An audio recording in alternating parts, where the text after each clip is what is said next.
Hello, everyone, and welcome back to the Brick and Mortar podcast by BCI. I'm your host, Shanice. In this episode, we have the pleasure of hearing from Rick Goldman, the founder of REthink Projects, an innovative company committed to transforming the development landscape and a key figure influencing the evolution of tenant coordination. Rick and his colleagues collaborate closely with property owners, overseeing all aspects of the process from inception to completion. Join us as we go deeper into the complexities of tenant coordination and discover how REthink Projects is reshaping the commercial real estate industry through their unique approach. Hi, Rick. Thank you so much for joining me today. Thank you for having me. Of course. So you lead REthink Projects. Can you start by explaining what tenant coordination is in the context of commercial real estate? Sure. I would love to. Tenant coordination is the incredible intersection where landlords and retailers intersect in the world of retail development. So when we say tenant coordination, it's really an antiquated term that is left over from really the 1970s when the shopping center development world began, where coordination doesn't really do justice to what tenant development is today, because it really means tenant development. And what tenant coordination really means in the context of REthink and in the context of our clients and in the context of anybody that's involved in this sector or this part of the world is tenant development. So tenant coordination really means tenant development, and it takes anything that touches the development of a retail tenant, from lease negotiation, lease outline drawings, what the space looks like, the size of the space, how it relates to the shopping centers, the tenants around it, which is the inception of the concept,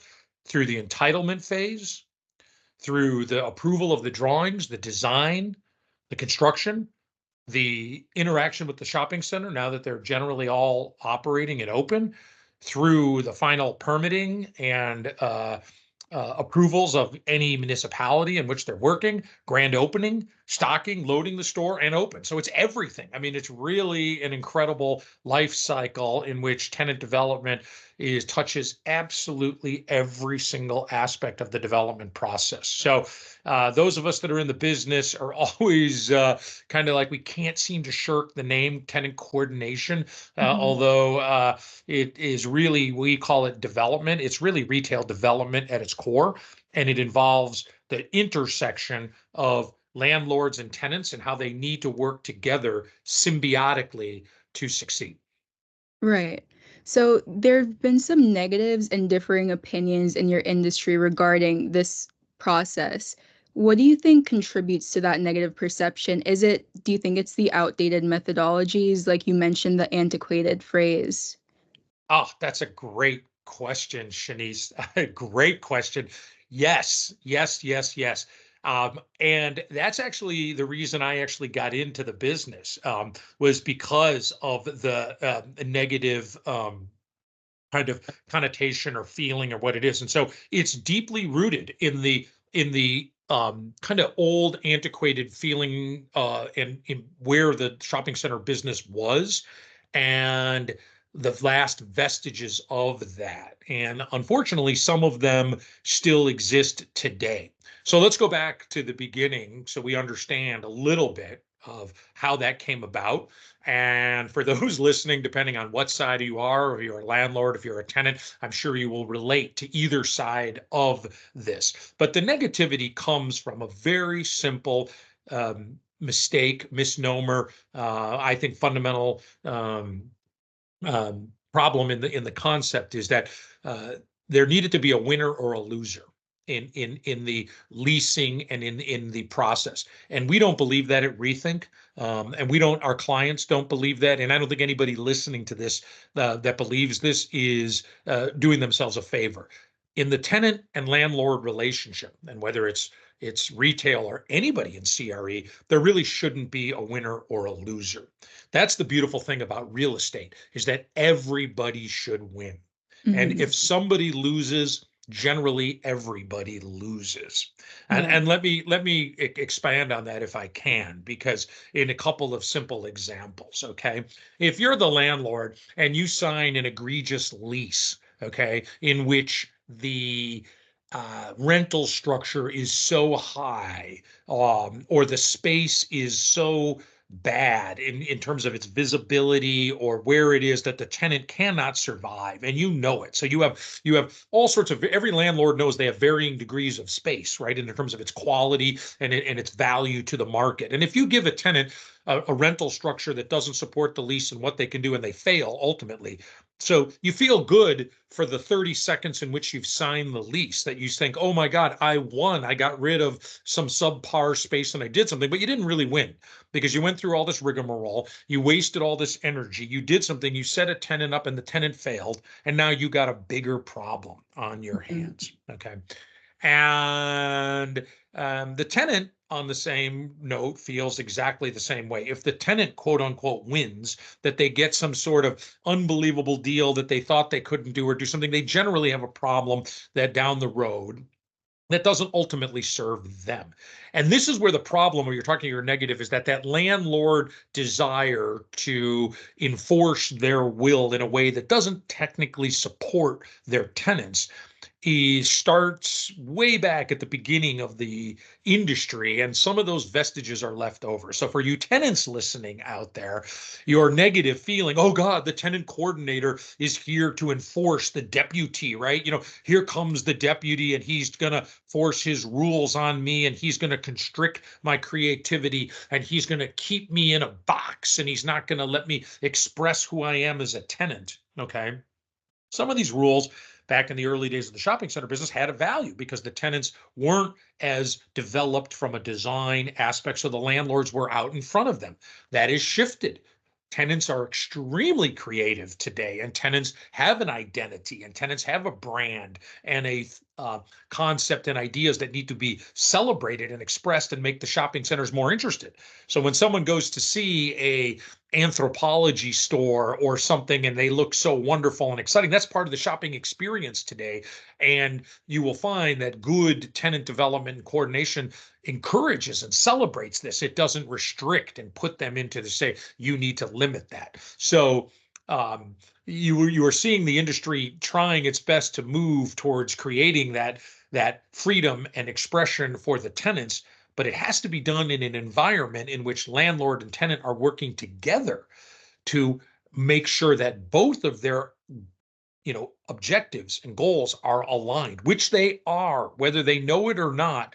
They are from day one. And if they aren't, there's going to be a problem at some point. Whether and when we get to that problem, the sooner we do it, the better. But if anyone in the process doesn't believe that the landlord and the tenant have share the same goals for a successful store in a successful shopping center, uh, you're not doing, neither one is doing themselves a favor. And if you look at any real estate transaction that way, which is a really healthy way to look at that, and certainly the way we do it at our company with our clients all the time, is to say everybody should win. And Yeah. if you do, everybody does better. And if you sit down at the table together and say, let's figure out a way for everybody to win, right? You know what I mean? To say we all have the same goal. Landlord wants to lease space, tenant wants to do a successful operation within the space. How do we make that happen? And good tenant coordination, good tenant development is the conduit, the lifeline, the flowing, the process in which takes that from the idea, how do we do that, to execution, and how do we get that open? Right. So, in your experience, what are some key factors that contribute to successful tenant relationships and leasing agreements? Um, Another great question. It really starts with number one, first and foremost, is understanding the needs of the tenant. And, Mhm. and, and a lot of times that comes maybe sometimes from even understanding more so than the tenant does itself. So a lot of times in our experience, and we have represented landlords, tenants on both sides, is having a very open communication, but understanding what are the needs of the tenant, okay, and what and how do you make them a reality?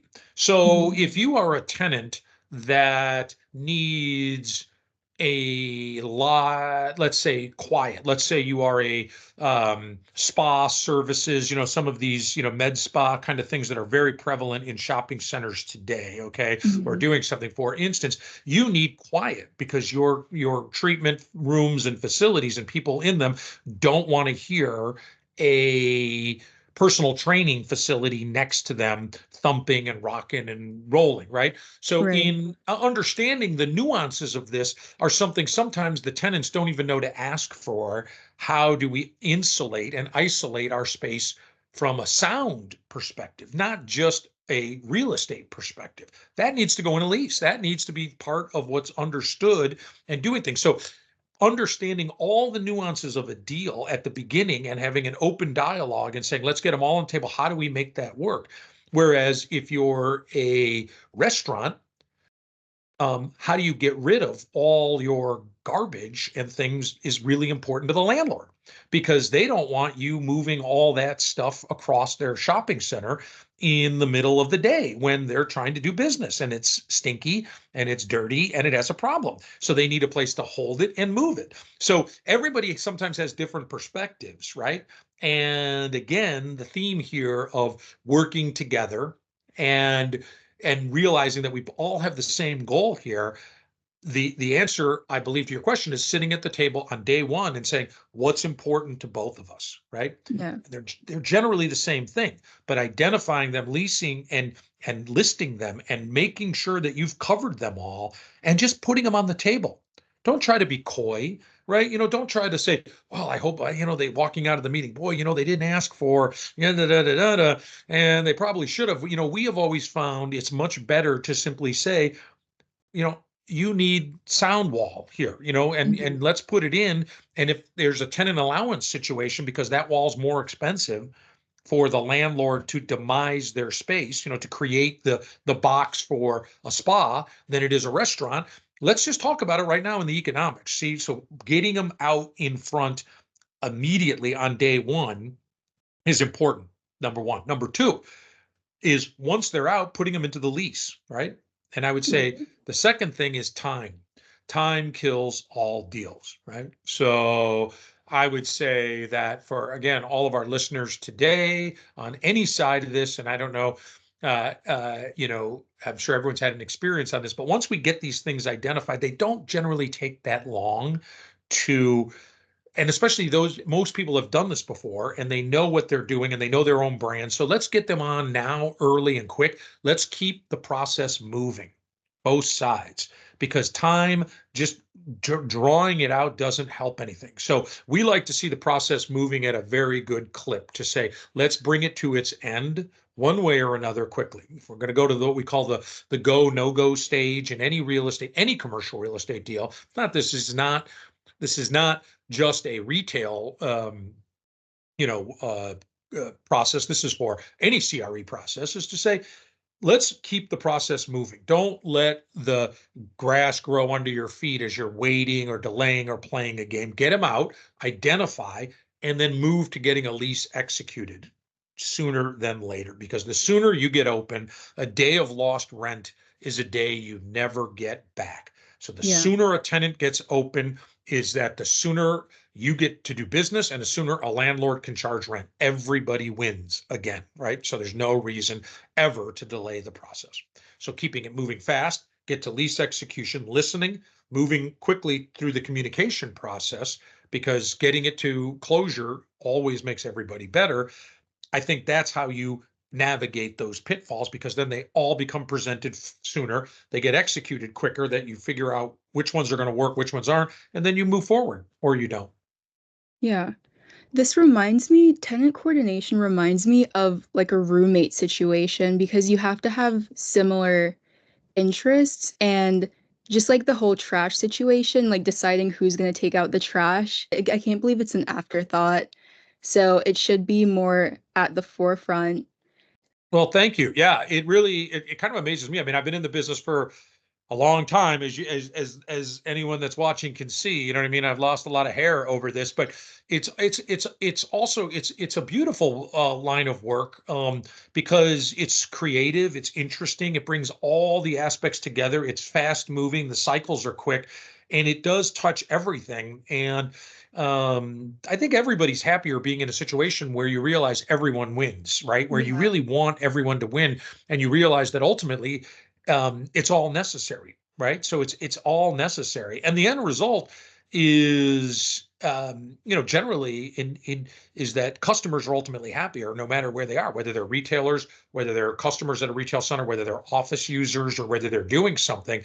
But the idea of using this as an afterthought is tragic. So let's talk a little bit about some of the pitfalls, since you bring that up, of not doing proper tenant coordination, right? Hmm. So, you know, for those listening out here that choose not to do it, or just say, oh, we're going to let our legal team just throw this together and we have a work letter that just does something and everybody gets the same amount of work. Everybody gets the same HVAC system. Everybody gets the same sprinkler grid, the same door put in the thing. It's just the way we've been doing it for 30 years. It's how we do it. We don't care that whether or not Foot Locker and Wingstop are the same needs or not. Doesn't matter to us. We just do it all the same way. And the pitfalls of this are that the cost of construction today and redoing physical work, right, to move things or do something is exorbitant. Okay. And and one of the things, Shanice, that you've touched on briefly is that not only is the cost of redoing or putting unnecessary things in place and redoing them can really hurt the cost of a deal for, again, either player in the argument. But what if we see a lot of times things being leased or presented that don't exist. Now imagine that, with improper tenant coordination, or not it being with it not being done. Imagine if you leased something and you showed up at your apartment, to use your your roommate situation, and you thought you were getting a 2-bedroom apartment, but it was a 1-bedroom, Yeah. because the tenant coordination wasn't done properly, and the space as it was demised or outlined wasn't what people thought it was.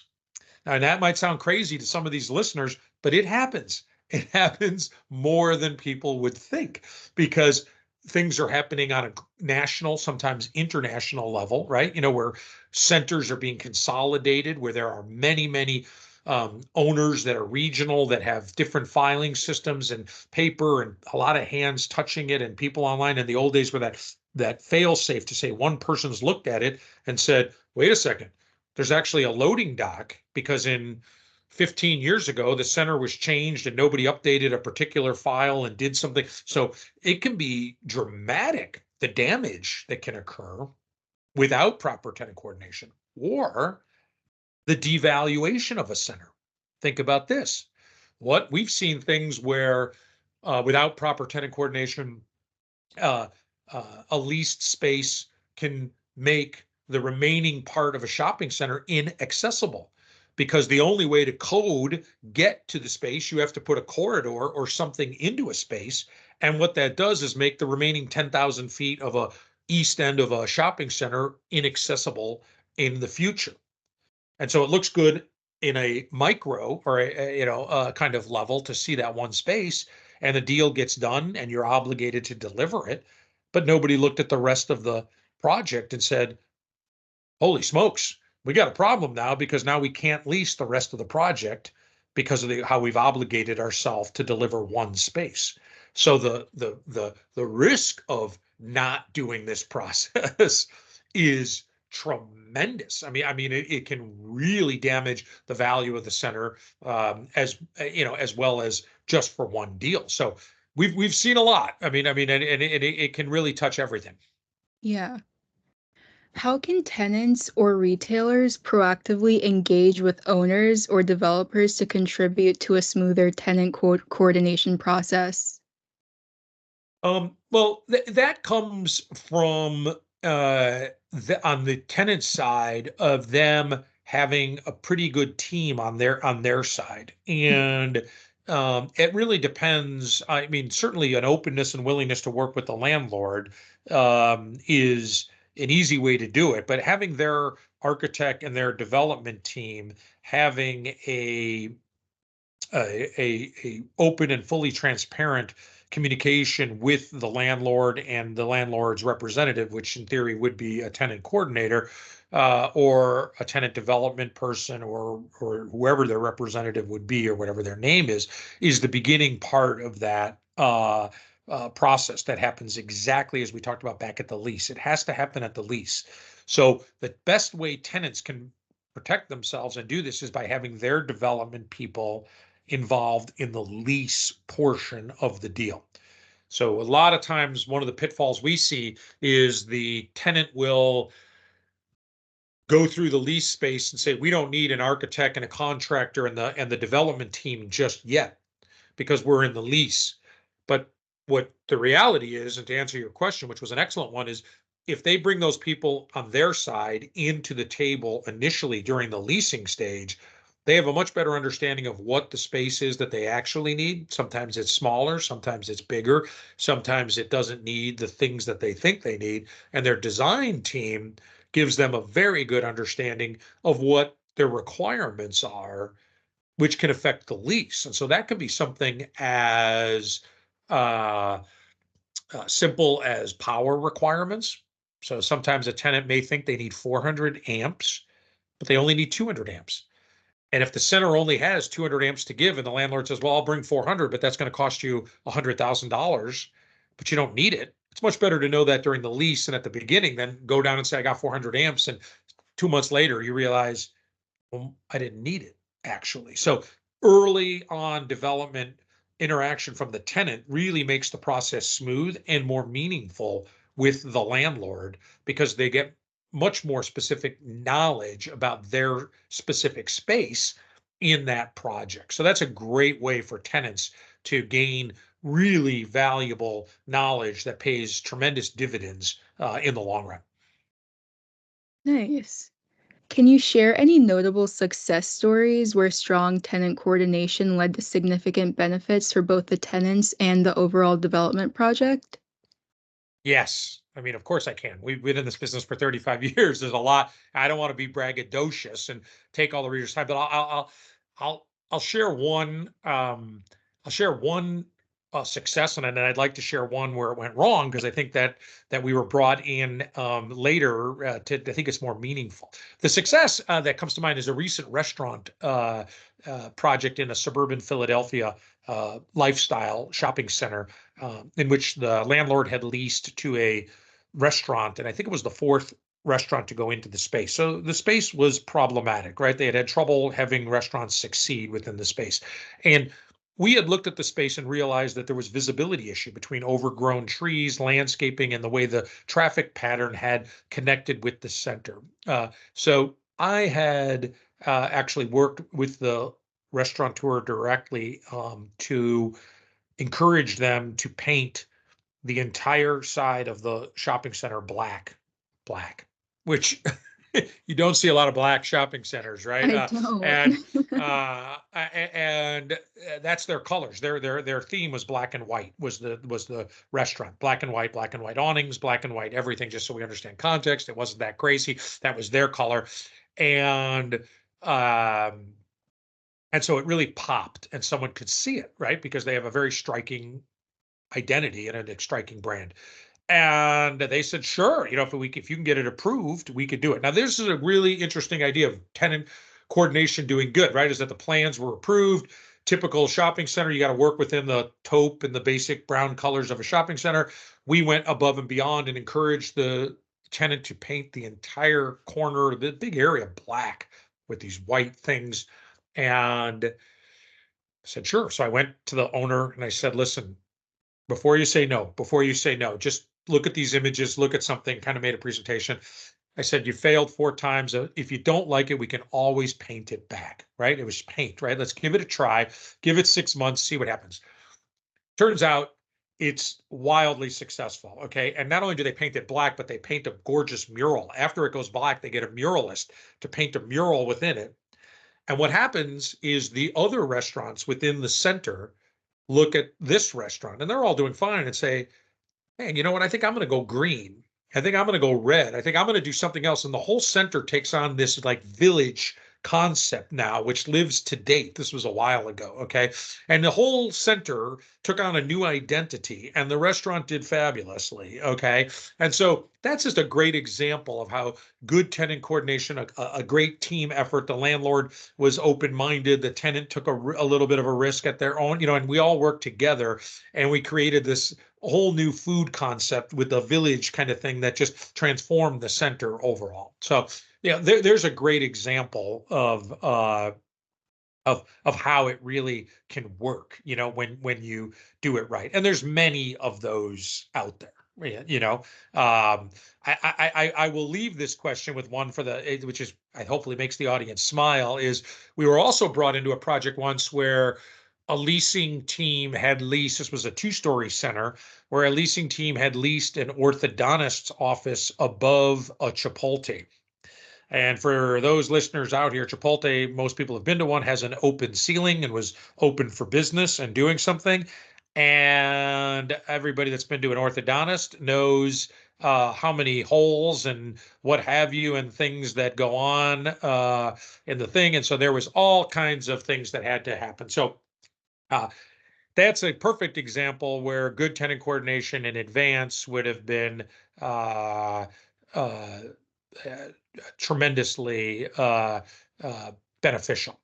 And I can only imagine that those are the kind of things that really show you the importance of doing it up front, and where how important and delicate things can be on the other side of the equation.